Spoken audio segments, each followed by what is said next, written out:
سابق chairman senate جناب حاجی محمد نواز رضا صاحب، جناب ڈاکٹر ناصر صاحب اور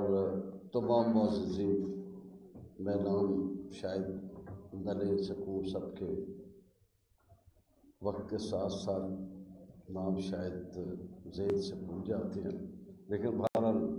خاکہ ذہن میں بالکل پوری طرح واضح رہتا ہے کہ کون کون ہے، اور سب چیزیں یاد بھی رہتی ہیں۔ صرف بعض اوقات یہ ہوتا ہے کہ نام کبھی ادھر ادھر ہو جاتا ہے، تو میں اس کے لیے معذرت چاہتا ہوں۔ حاجی صاحب، آپ کو بہت مبارک ہو، آپ نے کتاب لکھی روداد سیاست۔ روداد سیاست بڑی اچھی کتاب ہے، آپ کے کالموں کا مجموعہ ہے، لیکن سیاست جیسی کل تھی اسی طرح آج بھی ہے اور اسی طرح کل بھی رہے گی، کیونکہ نہ سیاست کو بدلنے کا شوق ہے، نہ سیاست کو کوئی بدلنا چاہتا ہے، اور نہ سیاست کو کبھی بدلنے کی کوشش کی گئی ہے، کیونکہ ہم بنیادی طور پہ پاکستانی قوم جو ہے یا اس خطے کے جو لوگ ہیں بنیادی طور پہ کنزرویٹوز ہیں، اور ہم چیزوں کو بدلا ہوا نہیں دیکھنا چاہتے، چیزوں کو جیسا ہے ویسے ہی ان کو رہنے دینا چاہتے ہیں۔ کبھی آپ گھر میں ہوں تو ایک چیز کبھی اٹھا کے رکھے تو آپ کی ماں آپ کو کہے نہیں اتھے پئی رہن دے، اے میری اماں اتھے رکھ گئی سی۔ تو یہ سیاست اس وقت تک نہیں بدلے گی جب تک ایک ڈیلیبریٹ ایفرٹ نہیں کی جائے گی کہ نہیں سیاست کو بدلنا ہے۔ اچھا، یہاں پہ کسی نے بات کی کہ جی فلاں آپ نے یہ نہیں کیا، فلاں نہیں کیا۔ دیکھیں، بات اتنی سی ہے کہ پورا سچ کبھی نہیں بولا جاتا، نہ کبھی لکھا جاتا ہے، کیونکہ پورا سچ نہ کل بولا جاتا تھا، نہ آج بولا جاتا ہے، اور نہ کل بولا جائے گا، کیونکہ پورا سچ معاشرہ نہ برداشت کر سکتا ہے، نہ لوگ اسے برداشت کر سکتے ہیں، اور نہ لکھنے والا برداشت کر سکتا ہے کہ پورا سچ بولے۔ سچ اتنا ہی بولتے ہیں جتنا کہ معاشرہ ہضم کر سکتا ہے، جتنا کہ لوگ سننا چاہتے ہیں، اس سے زیادہ سچ کوئی نہیں بولتا۔ اور یہ جو باتیں میں نے بھی بہت ساری مطلب ایک صاحب مجھے کہنے لگے، بہت عرصہ پہلے کی بات ہے، کہ جی دیکھیں جی فلاں اخبار میں جی کیا چھپ گیا، تو کبھی جی بڑے بڑے لوگ ہوا کرتے تھے، بڑے جنگت ہمارے جرنلسٹ ہوا کرتے تھے، تو وہ کیا، میں نے کہا آپ نے زمیندار اخبار پڑھا ہے؟ کہنے لگا کیوں؟ میں نے کہا مولانا ظفر علی خان بڑے ایک بہت بڑا نام ہے، آپ نے وہ اخبار کبھی نہیں پڑھا؟ کبھی لائبریری میں جائیں، نیشنل لائبریری میں، تو اس کی کاپی نکلوا کر پڑھیں، تو بالکل آپ کو یہی لگے گا کہ آج کا وہی اخبار ہے جو کہ کل کا زمیندار تھا۔ یہ فرق کوئی نہیں پڑا، اسی طرح کی چیزیں چل رہی ہیں، اسی طرح کی سیاست ہے، اسی طرح کی صحافت ہے، اسی طرح کے لوگ ہیں، اسی طرح کے مزاج ہیں، مائنڈ سیٹ اسی طرح کا ہے ہمارا۔ اس مائنڈ سیٹ کو بدلنے کی ضرورت ہے۔ جب تک اس مائنڈ سیٹ کو ہم خود بدلنے کی کوشش، وہ جو کہتے ہیں کہ وہ اپنی قسمت آپ پیدا کر اگر زندوں میں ہے، ہمیں تو یار بار بار بتانا پڑتا ہے ٹی وی پر کہ ہم زندہ قوم ہیں، پائیدہ قوم ہیں، تو جس قوم کو بار بار بتانا پڑے کہ ہم زندہ قوم ہیں تو وہ پھر کتنے زندہ ہوں گے؟ یہ تو ہمیں خود سوچنا چاہیے کہ جب لوگ ہمیں مان ہی نہیں رہے کہ ہم زندہ ہیں، تو ہم بار بار ترانہ تو بجا رہے ہیں کہ ہم زندہ قوم ہیں، تو کیوں بتا رہے ہیں لوگوں کو؟ یار لوگوں کو خود احساس ہونا چاہیے کہ ہم زندہ ہیں اور ہماری بھی ایک اہمیت ہے، ہمیں اس اہمیت کو اجاگر کرنے کی ضرورت ہے۔ آپ نے کتاب لکھی، اس میں بڑی اچھی چیزیں ہیں،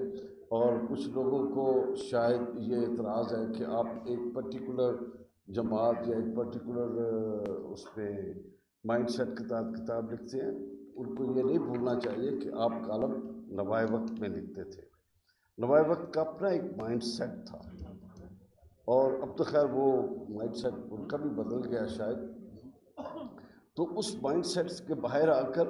نہ آپ کالم لکھ سکتے تھے، نہ کوئی خبر نگار جو تھا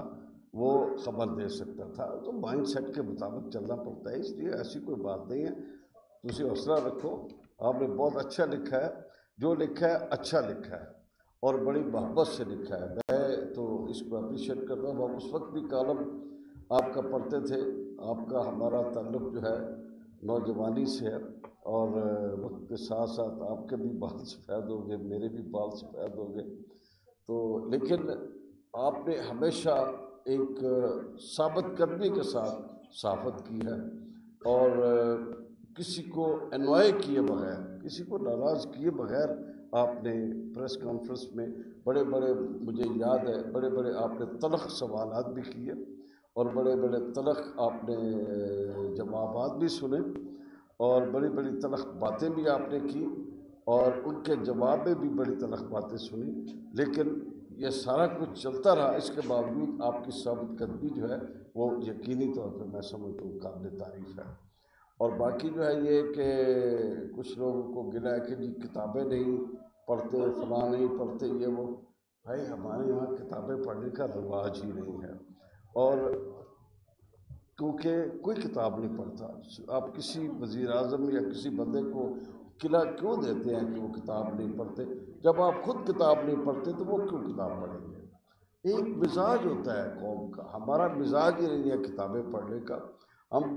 جو ہمیشہ جب اسکولوں میں پڑھتے تھے تو وہ کہتے جی خلاصہ لے لو، جی خلاصے سے لے کے پڑھ کے امتحان دے دیا کرتے تھے۔ جب کالج میں گئے تو ایک میڈ ایزی آ گئے کہ جی میڈ ایزی پڑھ کے امتحان دے دیں، جی وہ ایک وہ ہوتا تھا لاہور میں کوئی کتب خانہ، وہ کہتا جی فلاں میڈ ایزی، آپ کو 50% جواب جو ہے وہ یقینی ہوں گے۔ وہ ساری کتابیں پڑھتے رہے ہیں لوگ، اس لیے کتابیں پڑھنے کا رواج بالکل نہیں رہا، اور ہمیں اس کو رواج دینا چاہیے،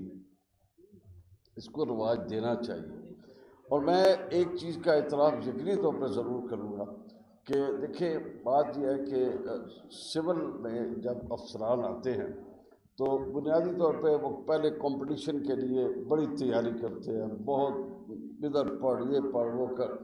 اس کے بعد جب وہ ریلیکس ہو جاتے ہیں، جب وہ نوکری حاصل کر لیتے ہیں، اس کے بعد کتاب پڑھنا ان کے لیے ایک شجر ممنوع ہو جاتا ہے۔ اب یہاں پہ جو میں بات کرنے لگا ہوں، میں بھی کچھ لوگوں کو شاید وہ اچھی نہ لگے، لیکن آپ کو یاد ہوگا حاجی صاحب کہ ضیاء الحق نے ایک سروسز بک کلب بنایا تھا اپنے دور میں، کہ ہر سرکاری افسر کی تنخواہ سے کچھ پیسے کٹ جاتے تھے، جس میں سے وہ پیسے ہر سال کے بعد 2 کتابیں جو تھی ہر سرکاری افسر کو مہیا کر دی جاتی تھی۔ مقصد یہ تھا کہ لوگ کتابیں پڑھنا شروع کریں۔ ضیاء الحق صاحب کا اس کے کیا مطلب ہے، ان کی مقصد کیا تھا؟ وہ یہ سمجھتے تھے کہ شاید سول افسر کتابیں نہیں پڑھتے۔ بات بالکل صحیح تھی، کیونکہ فوج میں ایک امتحان، یہ وار کورس، فلاں کورس، فلاں کورس، ہر تیسرے سال ان کا کوئی نہ کوئی کورس آیا ہوتا ہے، ان کو کوئی نہ کوئی پڑھائی کرنی پڑتی ہے، اور آپ یقین کریں فوجی بہت پڑھتے ہیں، اور ان کی جو ایجوکیشن ہوتی ہے، ٹھیک ہے بنیادی طور پر وہ انٹرمیڈیٹ میں کر کے آتے ہیں، اس کے بعد ان کی پڑھائی جو ہے وہ ساتھ ساتھ چلتی رہتی ہے، اور ساتھ ساتھ وہ پڑھتے رہتے ہیں۔ اور میں سمجھتا ہوں کہ یہ اس میں پریس کلب میں آپ کو تھوڑا سا انٹروڈیوس کروانا چاہیے کہ یہاں پہ کتابیں، میں اگر چاہیں تو میرے پاس بہت ساری بکس پڑھی ہیں، میں جو کہ شاید میری اولاد نہیں پڑھتی، میں آپ کو کم از کم 100 کتابیں جو ہیں وہ ڈونیٹ کرنے کے لیے تیار ہوں پریس کلب کو، اور وہ بڑی اچھی کتابیں ہیں، آپ اگر پڑھنا چاہیں تو میں پریس کلب کو وہ کتابیں دینے کے لیے تیار ہوں۔ آپ پڑھیں اور لوگوں کو پڑھنے کی ترغیب دیں، کیونکہ بغیر پڑھائی اب دیکھیں جو بھی پریزیڈنٹ یونائٹڈ اسٹیٹس کے جو فارغ ہوتے ہیں، یا تو کسی یونیورسٹی میں پڑھانا شروع کر دیتے ہیں یا کتاب لکھتے ہیں، مطلب ایک کام شروع کرتے ہیں کوئی، یہ ان میں ایک ہوتا ہے کہ ایک ایبلٹی ہوتی ہے کہ جی میں پروفیسر ہوں۔ نکسن نے جب وہ 70 سال کی عمر میں ریٹائر ہوا تو اس نے وہ اب کہتے ہیں میں پروفیسر جب بنا تو آئی تھاٹ کہ میں کیا کر رہا ہوں، یہ میں بٹ جب میں شروع کیا پڑھانا تو آئی تھاٹ کہ I realised to adapt a new profession at the age of 70 is really great, is really enjoyable. تو یہ چیزیں جو ہے ہمیں دیکھنی چاہیے۔ میں سمجھتا ہوں کہ آپ کی کتاب جو ہے وہ لوگوں کے لیے بہت اچھی ثابت ہوگی. پڑھنی چاہیے، سب کو پڑھنی چاہیے اور دیکھنا چاہیے کہ سیاست کل کیا تھی، آج کیا ہے، اور ہمیں اس کے بدلنے میں کیا کردار ادا کرنا چاہیے اور ہمیں اس کے لیے کیا محنت کرنی چاہیے. نوجوانوں کو آگے بڑھنا ہوگا، سب کو اپنے اپنے حصے کا کام کرنا ہوگا تاکہ یہ سیاست بدلے. سیاست بدلے گی تو مزاج بدلیں گے، مزاج بدلیں گے تو نظام بدلے گا. نہ سیاست نہیں بدلے گی، مزاج نہیں بدلیں گے، نظام نہیں بدلے گا. ہمیں یہ ابتدا کرنی ہوگی ایجوکیشن، جو کہ ہماری سیاست بدلے. سیاست بدلے گی تو مزاج بدلے گا، مزاج بدلے گی تو پھر ہم نظام بدلنے کی طرف چلیں گے. ہمیں مل جل کر یہ کوشش کرنی چاہیے. آپ نے بہت اچھا کام کیا ہے، میں آپ کو مبارکباد دیتا ہوں. اور میں کوئی لمبی تقریر نہیں کرتا کیونکہ ماشاءاللہ ہمارے رہنما، سیاسی رہنما بیٹھے ہیں اور ان کو اپنا